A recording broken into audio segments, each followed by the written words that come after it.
talk to you today from this 23rd Psalm, but I also have a little story that I want to read to you. Now, so everybody just say, the Lord is my shepherd. The Lord is my shepherd. Do you trust your shepherd? Yes. Do you know your shepherd has your back? Do you know your shepherd provides and takes care of all of your needs? This little story says, every once in a while, a sheep will give birth to a lamb and reject it. There are many reasons she may do this. And if the lamb is returned to the sheep, the mother may even kick the poor animal away. Once the mother sheep rejects her lamb, she will never change her mind. I want you to think about that. Now while I'm reading this, I want you to think about your shepherd. I ain't talking about me, so don't trip. Think about, who is our shepherd?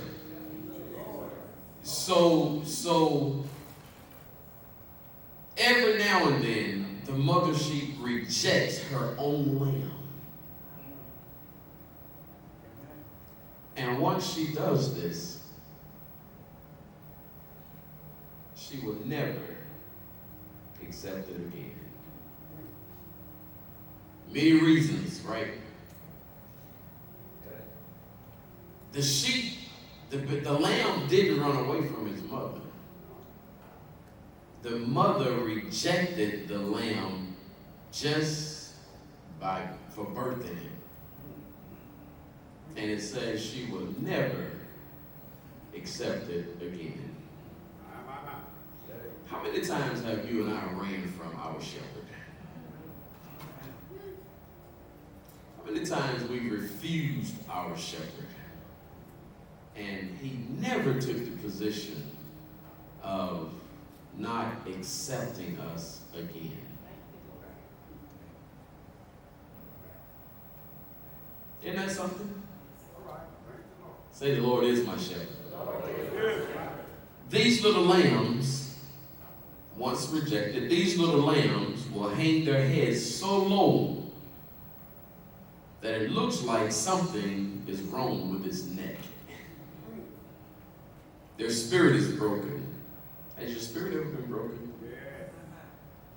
These lambs are called bummer lambs. Everybody say bummer lambs.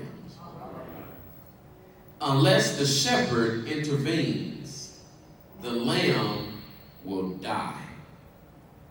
And they'll die rejected and alone. Everybody say bummer lamb.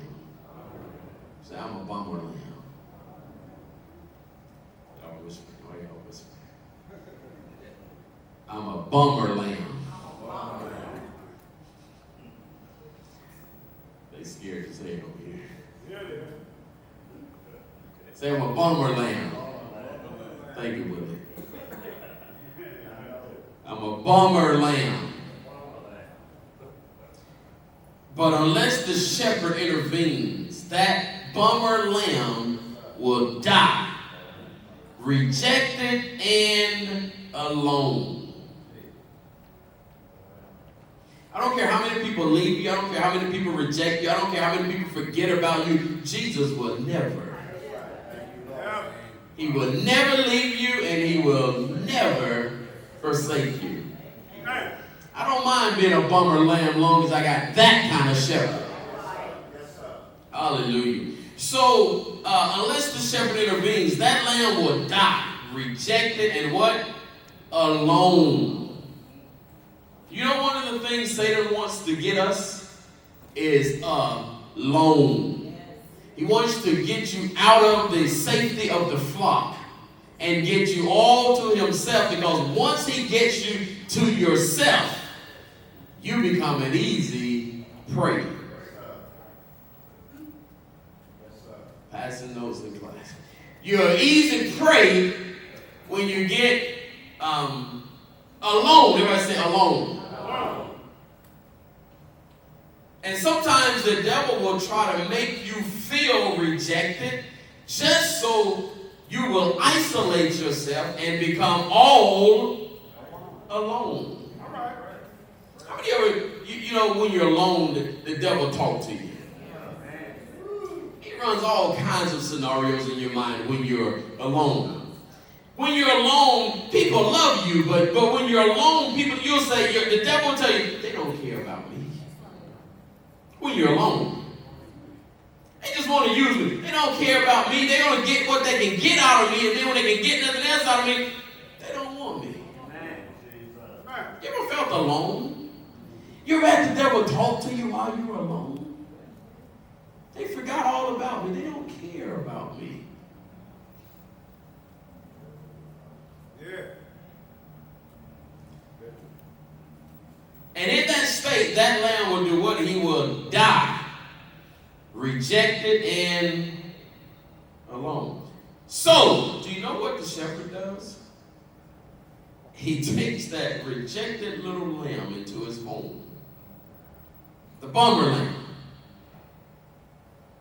Hand feeds it. And keeps it warm by the fire. He will wrap it up with blankets and hold it to his chest so the bummer can hear his heartbeat. Yes, sir. They wrote a song that said, "In the arms of Jesus." Y'all ever heard that song? In the arms. Listen. You are, as long as you got Jesus, you are never alone. As long as you got Jesus, you are never rejected. Everybody say bummer lamb. Listen to this now. Once the lamb is strong enough, the shepherd will place it back in the field with the rest of the flock. But that sheep never forgets how the shepherd cared for him when his own mother, rejected him. You know, there are people in this world whose mothers, could be somebody in this room, their own mother rejected them. Your own loved ones rejected you. And you can't even go home. You don't even want to go home because they rejected you. But the shepherd waits for the lamb is strong enough. And then the shepherd will place it back in the field with the rest of the flock. But that sheep never forgets how the shepherd cared for him when his mother rejected him. When the shepherd calls for the flock, guess who runs to him first? The bummer lamb. The bummer lamb. He knows his shepherd's voice intimately. Everybody say intimately. It's not that the bummer lamb is loved more. It just knows intimately the one who loves it. Say that. He knows intimately the one who loves him. It's not that the shepherd loves him more. That lamb just believes it because it has experienced that love one-on-one. He knows that the shepherd loves him intimately. He knows his shepherd intimately. Last week in Sunday school, we talked about knowing. And there's a difference. There's two words that the Bible uses. There could be more. There's at least two words that the Bible uses for knowing. One of those words is orda. We said this in Sunday school last Sunday. Orda, O-I-D-A, and then ginosko, G-I-N-O-S-K-O. Now, orda just means you know about somebody. Say, I know about them. But I don't know them. So if somebody were to ask you, do you know President Obama? You'll say, yeah, I know about him. But do you know him? You don't know him. Do you know President Trump? I know about him. But do you know him? No, I don't know him. There's even folk inside of here. Do you know that person? I know about them, but I don't know them. Gnosko means I have an intimate relationship with them. Intimate don't mean sexual all the time. It means we've made an exchange. I mean, it means I've given them a part of me and they've given me a part of themselves.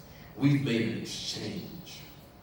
Now that person you know, because actually they are a part of you. This is why when Jesus says, some of us, we come to church every week, but we don't know him, we know about him. That's why people still living on their mama and them's testimony. My grandmama prayed for me, my mama prayed for me. I'm serving my mama's God. I'm serving my grandmama's God. No, you're not going to make it on that. You and I, we need to know him for ourselves. So we have to get past knowing about him and get to know him. Yes, I'm that bummer sheep. But the shepherd took time. He pulled me in, put me on his chest, allowing me to feel his own heartbeat. And then he put me back out there. Because he knew that I know now that I am loved.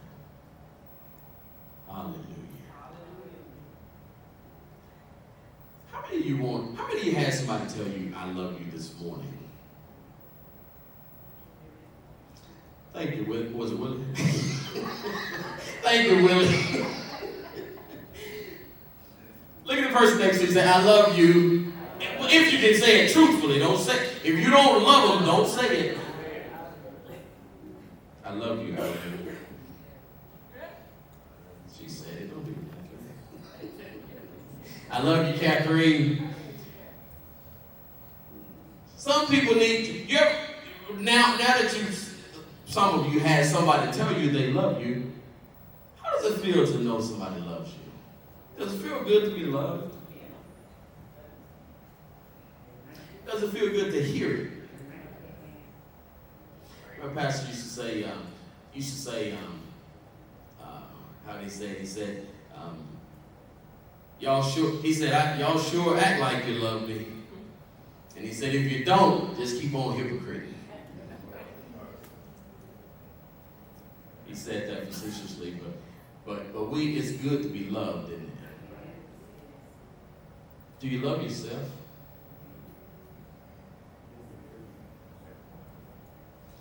You say, yes, I do. Do you know it would be hard to love somebody else if you don't love yourself? I almost use the word impossible, but it's very difficult to love when you don't love yourself. Many of us are bummer lambs, rejected and broken. Anybody ever felt broken?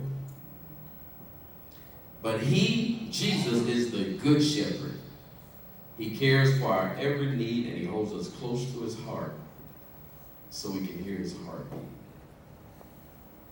We may be broken, but we're deeply loved by the shepherd. And the church said, Amen.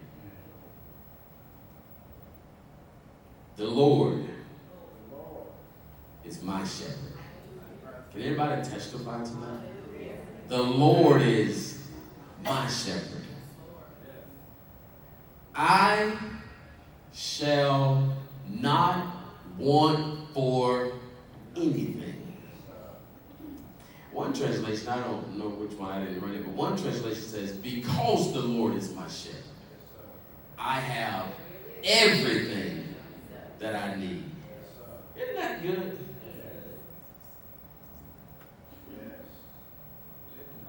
The Lord is my shepherd. He maketh me to lie down in green pastures. He leadeth me beside the still waters. Now, you know a sheep is timid and scary, fearful. And a sheep won't drink from a river. A sheep will die of thirst before he drinks from a river. He will not, they say they will not drink in moving water. So he needs a shepherd to lead him to a place where the water is still.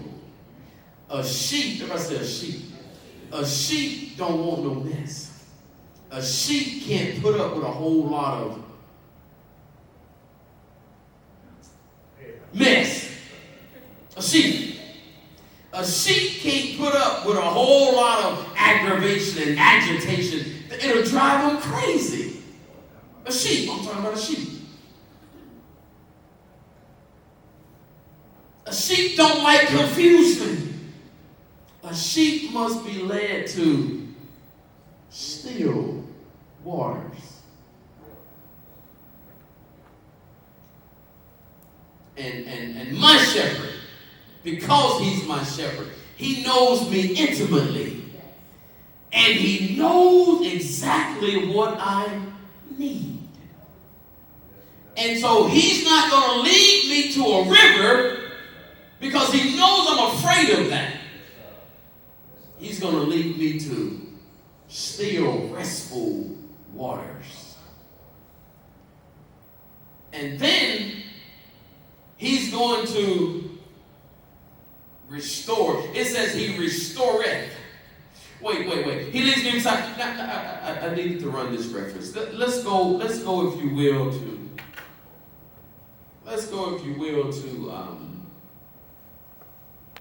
Isaiah 43 and 2. Isaiah 43 and 2. When you find it, say praise the Lord. 43 and 2. I'm in Jeremiah, that is not Isaiah. Isaiah 43 and 2. I'll read verse 1. But now thus saith the Lord that created thee, O Jacob, and that formed thee, O Israel. Fear not. Everybody say, don't be afraid. Don't be afraid. See, Jesus is going to lead us to a place to where we're not going to be afraid. He says, fear not, for I have redeemed thee. I have called thee by thy name. Look at the next part. Thou art whose? Mine. Now listen, when thou passest through the waters, I'll be with thee. Now listen, the whole idea of the shepherd is that the shepherd is always with the sheep. And because the shepherd is with the sheep has no need to fear. Even though my nature is fearful, my nature is timidity, my nature is I'm scary. But because my shepherd is with me, I won't be afraid. Look at somebody say, I'm not afraid. I'm not afraid. He says, when thou passest through the waters, I'll be with thee. And through the rivers, they shall not what? Overflow thee. When thou walkest through the fire, thou shalt not be burned. Neither shall the flame kindle upon thee.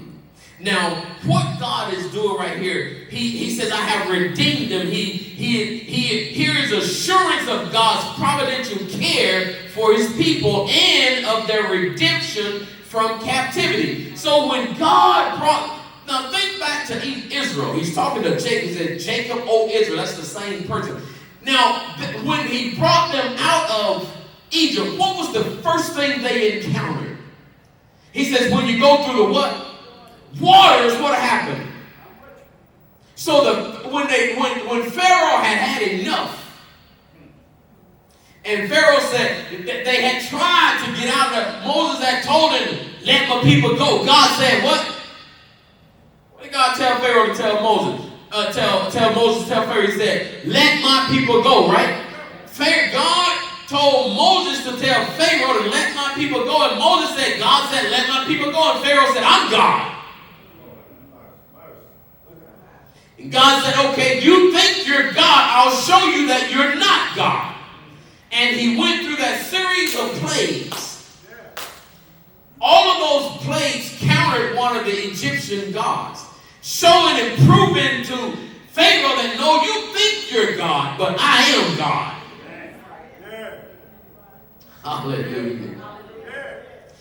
And so when he got ready to go out of there, he told him in Isaiah, he said, now when you go through the waters, what's going to happen? So then when they got to the Red Sea, they shouldn't have been afraid, should they? Because he'd already said, when you get to the waters, I'm going to be with you. So when he got to the waters, God told Moses, don't be afraid. I already told you about this. He said, just go ahead and stretch out the rod.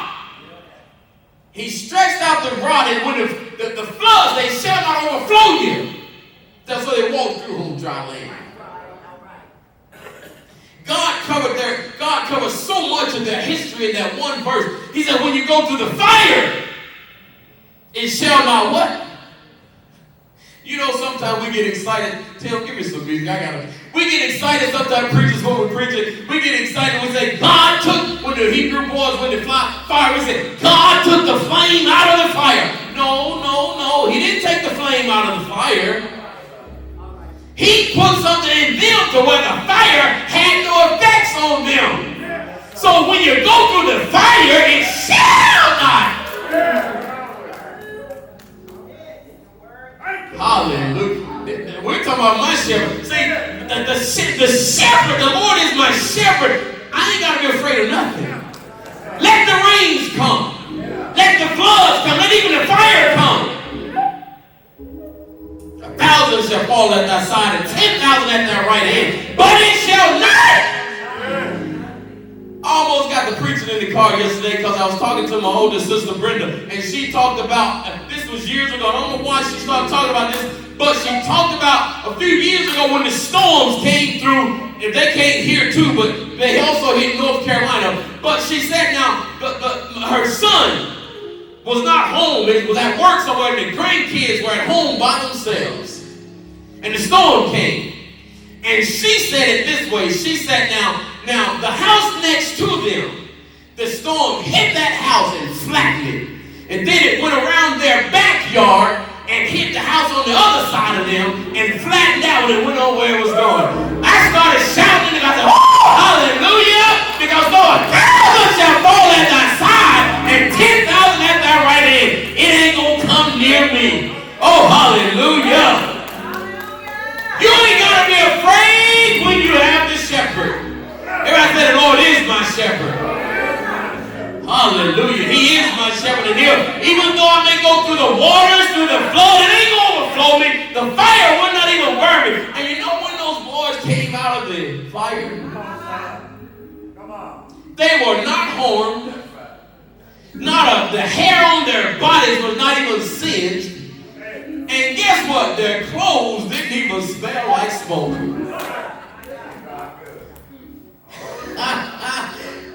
Everybody say, that's what my shepherd can do. Come on, say hallelujah. Say hallelujah. The Lord is my shepherd. I shall not want. He maketh me to lie down in the green pastures. He leadeth me beside the still waters. He restoreth mine. What does he do? See, restoreth means, whenever you say ETH, it means continuously. That means he keeps on restoring my soul. And now this word soul is a Hebrew word, nefesh. It means your entire life.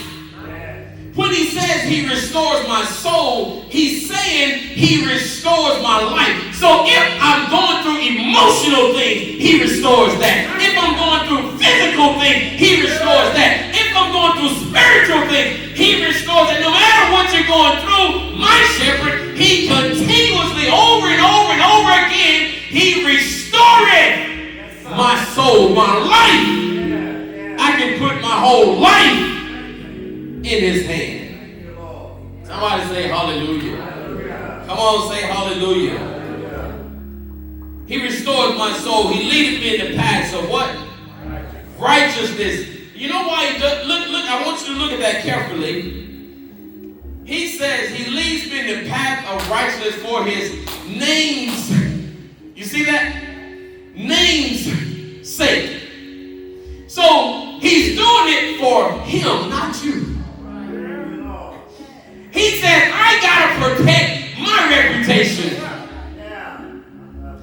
So I'm going to lead you in the path of righteousness on my behalf. Hallelujah. Because I don't need anybody looking at you. They need to look at the one who's protecting you. They need to look at the one who's restoring you. They need to look at the one who's with you. He says, he leadeth me in the path of righteousness for his name's sake. It's got an apostrophe S on that, which ownership. His name. Everybody say his name's sake. See, the reason God is so, look, why don't you say, God, the reason you're so good to me is just because of you, not me. It's for your name's sake. You're good to me not because I'm good, but because you're good. You heal me not because of me, but because you're good. You deliver me not because of me, but because you're good.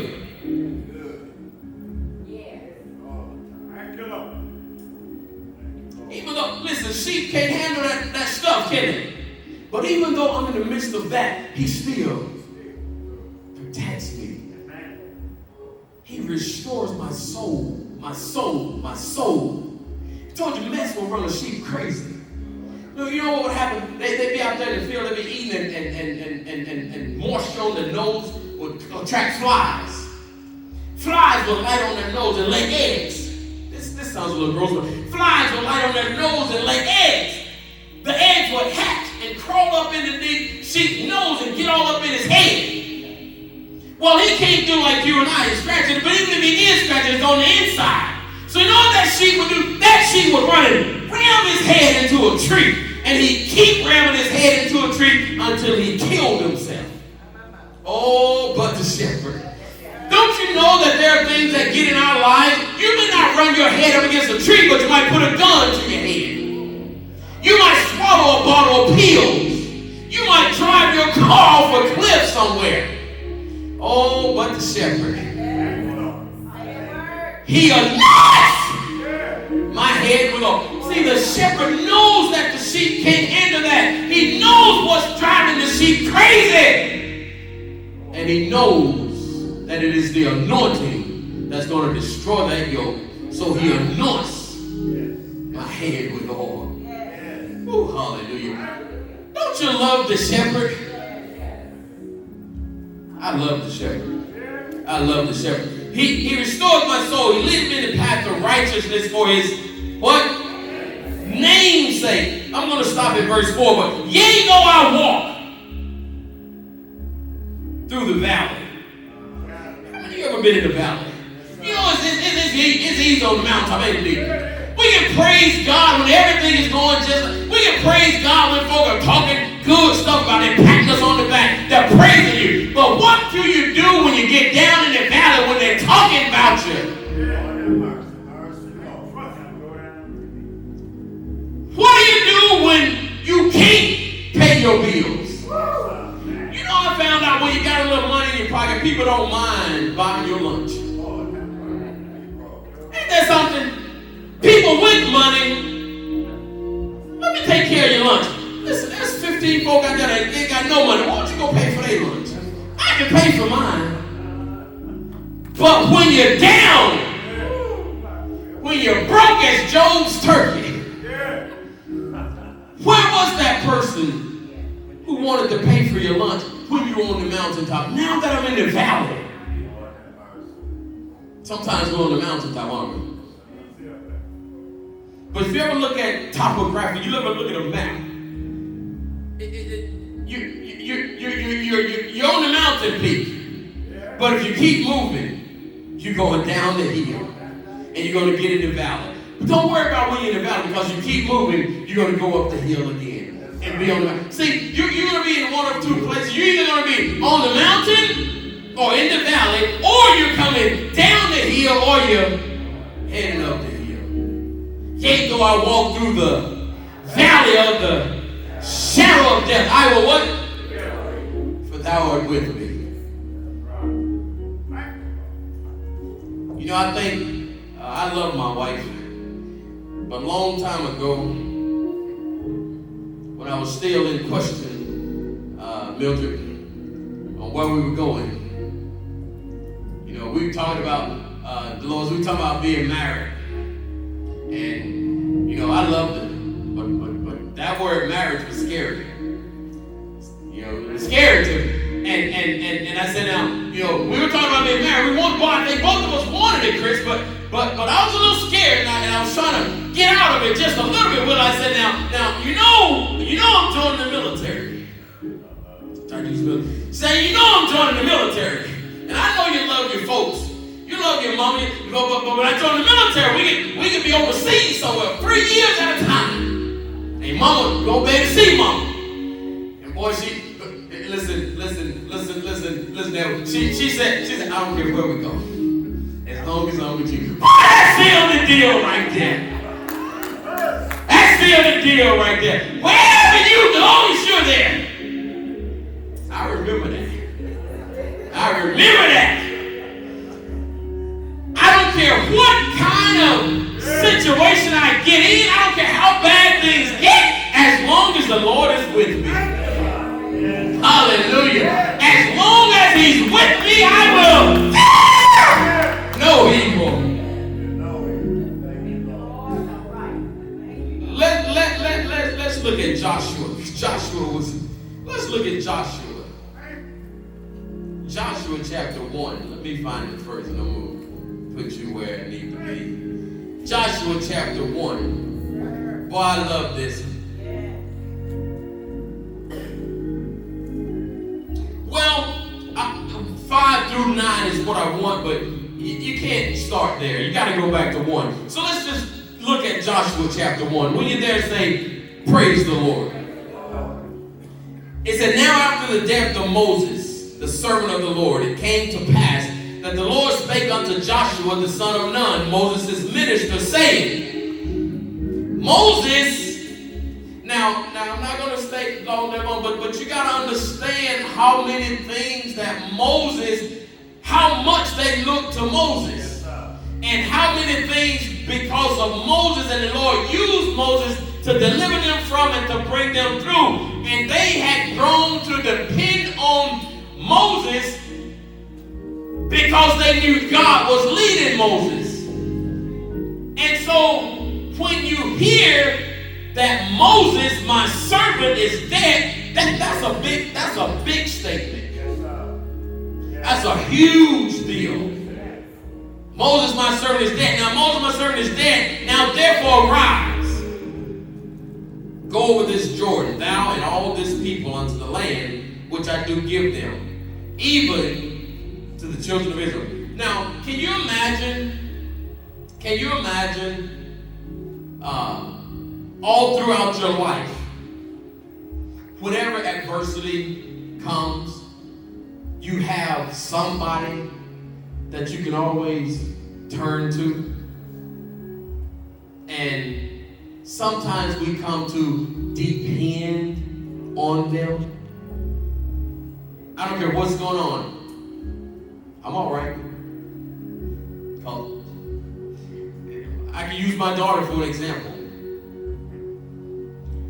Listen, she said as much as that. I know you're gonna, I know you're gonna take care of me. If I run into a little struggle, I know I can, and you're there. All of us need that kind of person. We need it. You may act like you don't, but you need it. It may not be for money. It could be for emotional strength. It could be spiritual strength. Whatever it is you need somebody. Who said it again? Who said that? Who said I got you? You need that, don't you? You need somebody to say, I got you. Somebody said, I got you. They had come to depend on Moses. And now Moses is dead, and God has given him a huge challenge. He said, now Moses is dead, so I need you to take all these people and lead them across this Jordan. I ain't Moses. I know Moses opened the Red Sea, but I ain't Moses. Moses dead. I don't have anybody to.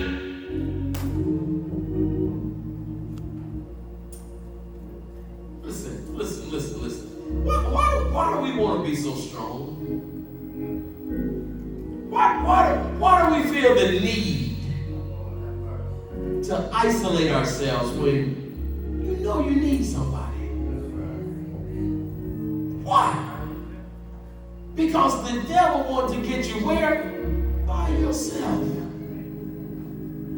Because you're no match without him. He says, now Moses is dead. Let me get to where I'm going. Moses is dead. Now therefore arise, go over this Jordan, thou and all this people unto the land which I do give them, even to the children of Israel. Every place that the sole of your foot shall tread upon, that have I what? Given you, as I said unto Moses, from the wilderness of this Lebanon, even unto the great river, the river Euphrates, all the land of the Hittites, and unto the great sea toward the going down of the sun shall be your coast. Verse 5. There shall not any man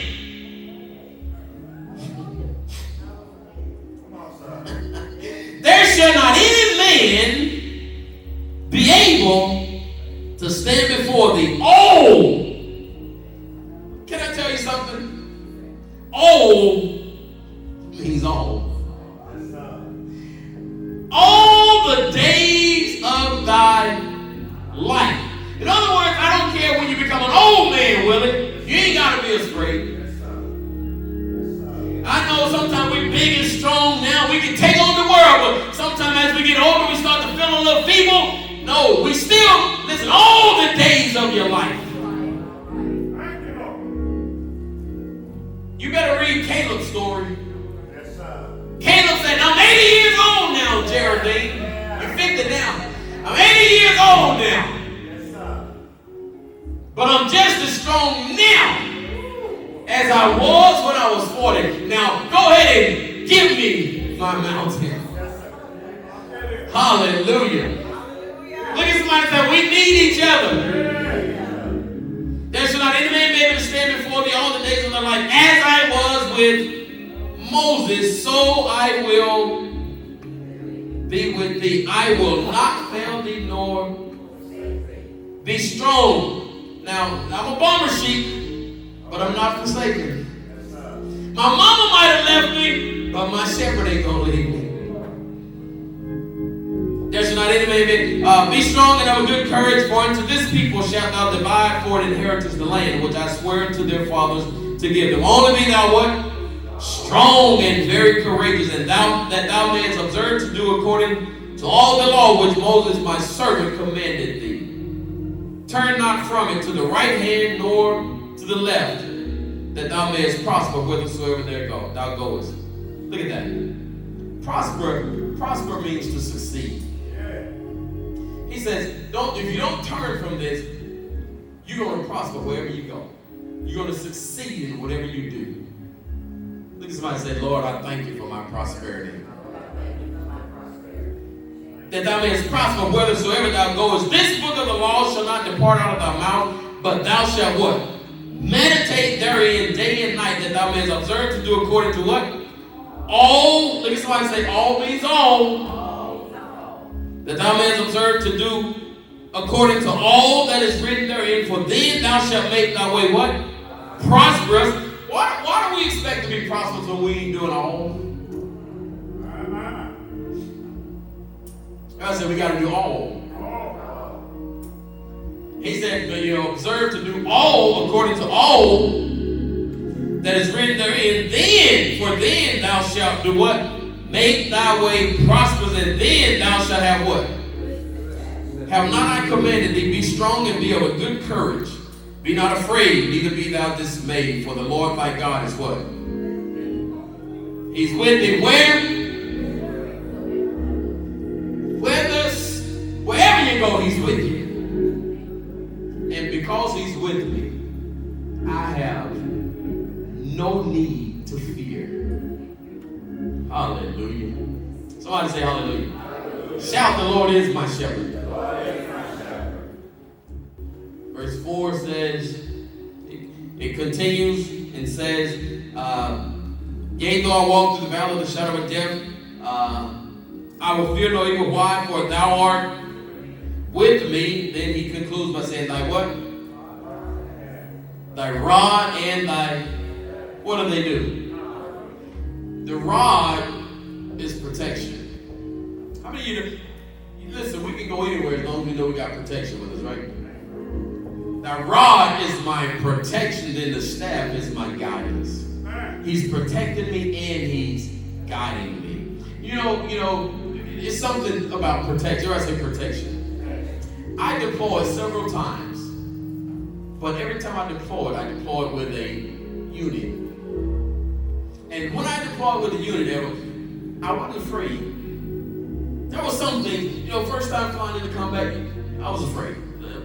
But I knew I had a unit with me. It was a different kind of. Listen, first of all, when that airplane, I thought it was dropping out of the air.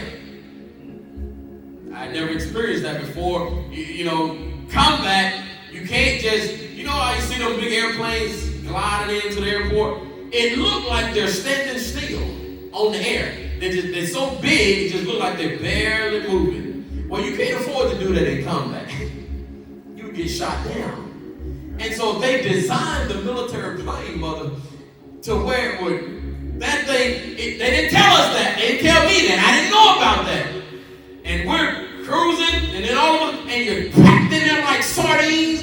That scared me enough. I thought I was going to suffocate before we got to, you're packed in there like sardines. You got all this gear on you. And then all of a sudden, the aircraft go from this to shoo.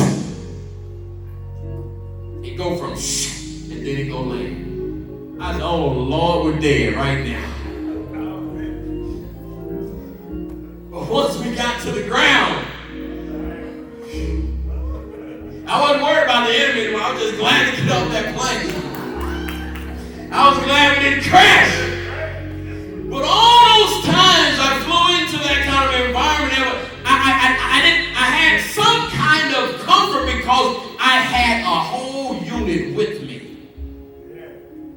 Well, the last time I went over there, Willie, I went by myself.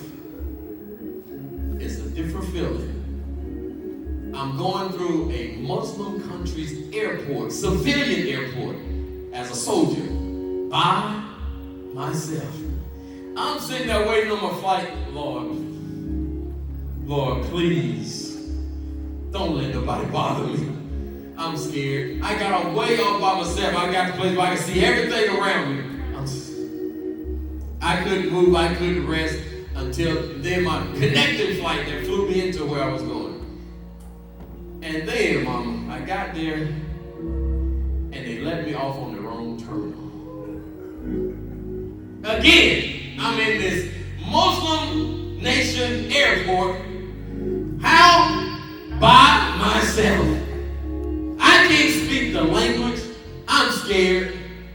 It took me another 2 hours before I got to the terminal that I was supposed to be at. And so all I could think was, when I get there, my ride must have thought that I'm not coming. Surely they're not going to still be there after 2 hours. I'm just scared. I'm scared, y'all. I get to the terminal, the conveyor belt, it ain't moving. My stuff sitting over there by itself. Nobody's in the terminal. It wasn't hard to find my stuff. They had taken it off the conveyor belt. It was sitting there. I went and grabbed my stuff. Scared. About to cry. I was scared. Grown man was scared. I was about to cry. I'm serious. I was scared. And I grabbed my stuff. I didn't know what to do. I walked through that terminal gate. You guys been to the airport. It's the same. You walk out that gate into where the people are waiting on you, supposedly.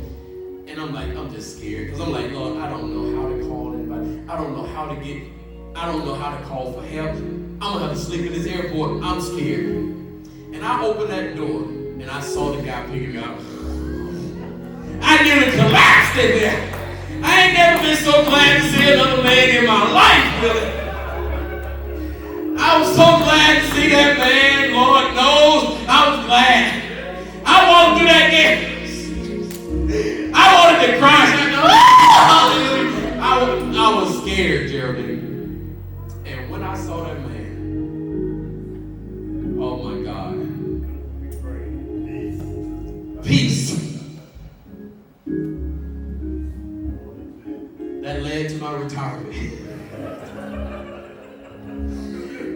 I said, I ain't doing that no more. I ain't doing that no more. But my shepherd, I was afraid. But even though I was afraid, my shepherd, he was with me.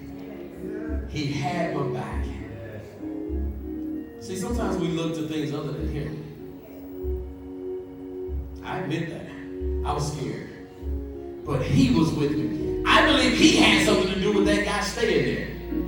It was one of the battalion commanders that met. I said, oh, I'm so glad they didn't send a specialist. That soldier would say, sir, he didn't come, I'm gone, I'm out of here. But the commander was waiting. He waited for me. Don't you know Jesus will wait for you? He will wait for you. He will never leave you nor forsake you. Always, he will be there. Come on and stand. Give me my hand clap of praise. Say, the Lord is my shepherd. Come on, say it again. The Lord is my shepherd. I shall not want. He maketh me to lie down green pastures. He restores my soul. You know, sometimes in the church, we don't want to admit when we're going through things, when we're dealing with things, and we have situations and problems, and we want everybody to think we're strong. I can handle this.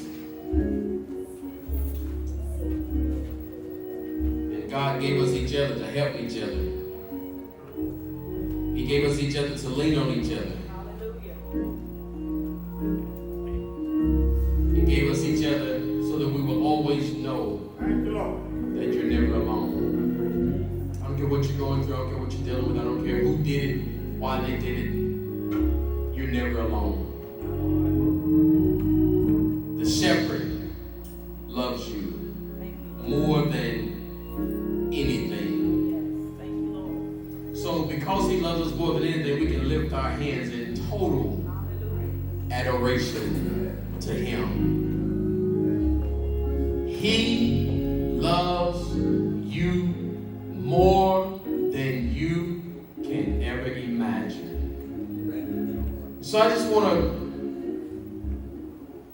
encourage you today. Step aside from our series to remind us that the Lord is our shepherd.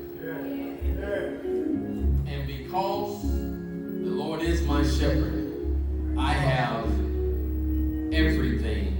Everybody say everything. Everything, say this, everything includes everything. So when he restores my soul, he restores my life, that includes what? Everything.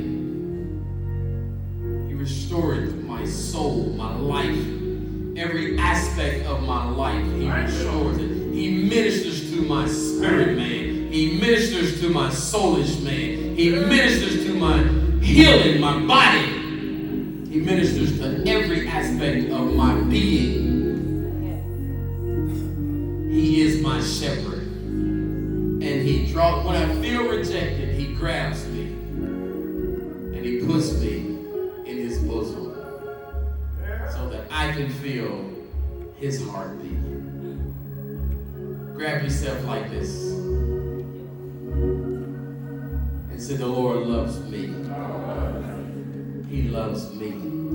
My shepherd loves me.